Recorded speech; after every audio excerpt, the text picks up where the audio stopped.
What case can the president make about South Africa being an investment destination, right? He's cancelled that trip to the World Economic Forum at Davos due to lead a delegation of cabinet ministers, business leaders to sell us as that. Cue laughter, right? He's staying at home to deal with the ongoing electricity crisis.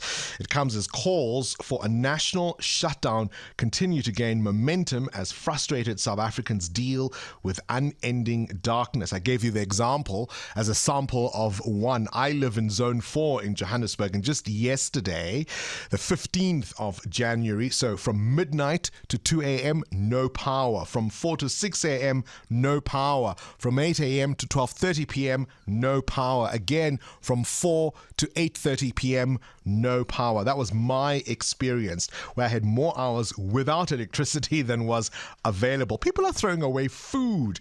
No doubt businesses will be closing. People will once again be filling UIF forms. So what difference can he really make? Let's start with Connie Mulder, who is the head of Solidarity's Research Institute. They're one of the action groups that are threatening litigation. Connie, a very good morning to you. Thank you for your time. You've threatened legal action because you want government to tell us what the plan is. Do you believe there is one? Longani, I think we hope there is one.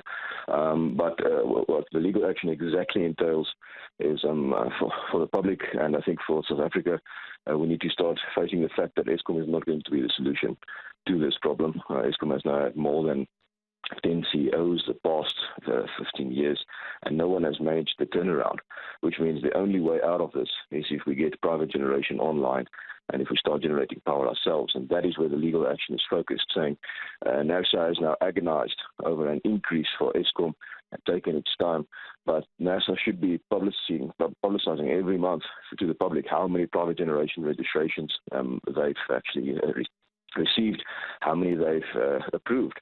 And as long as we have no visibility on that, we're sitting in the dark with no possibility of a turnaround. So that's first just a prior application to ask NASA to stop being, its function should change according to us from regulating the Eskom's electricity price to making sure that we get as many private generators as possible.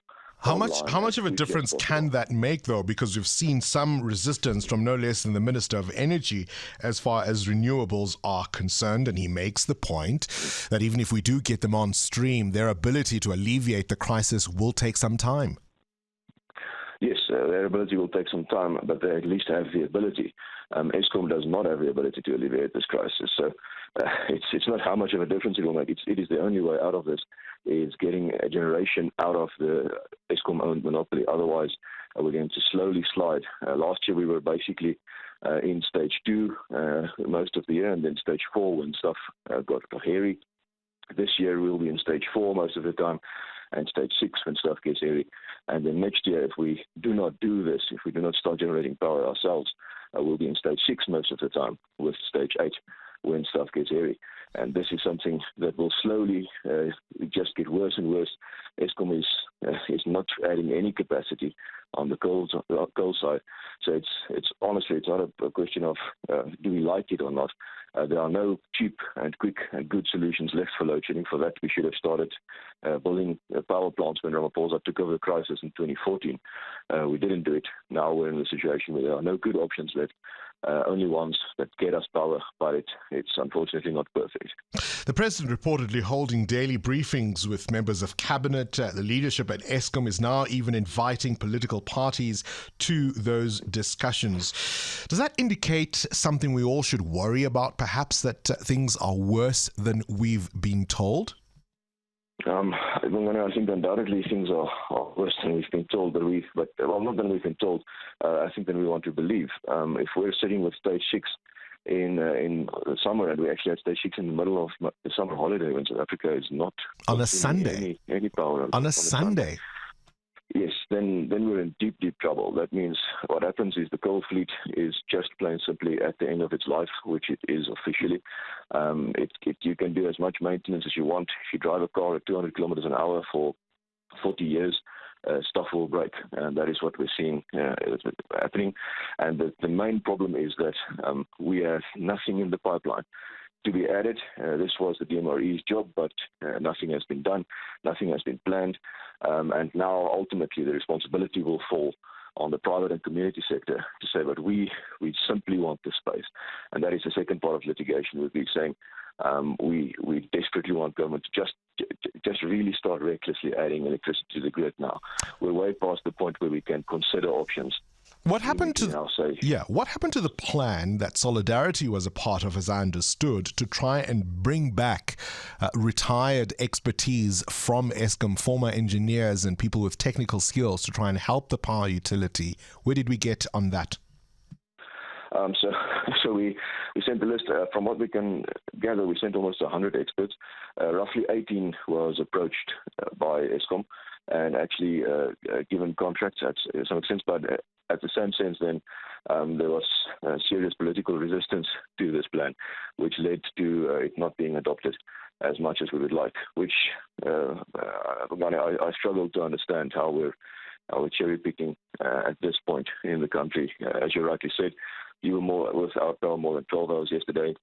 Myself did a solid 11 and a half because they didn't turn us on expediently. So I cannot fathom why we're cherry picking who gets to fix this crisis at the moment. We cannot continue in stage 6. Businesses just simply will not make it. And with our unemployment where it is at the moment, we should long ago have been all hands on deck, including political parties, civil organizations, everyone, in a daily meeting that says, where are we at today? How do we get out of this? And the thing that frustrates us is there are ways. India, Vietnam, every one of these has met their targets before schedule by simply opening up the grid to private generation as quickly as possible.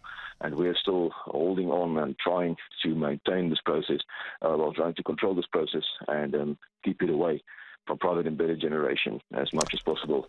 There are no alternatives other than we're going to have to do it ourselves. Connie Mulder, appreciate your time. Head of research at Solidarity their research institute. And how galling is it that as that dilly-dallying happens, the people who are making the decisions don't feel the pain that you and I do. 13 CEOs at Eskom since 2008. Think about that number. Current events. Developing stories. Tough questions. Your voice making a difference. This is Breakfast with Bongani Bingwa.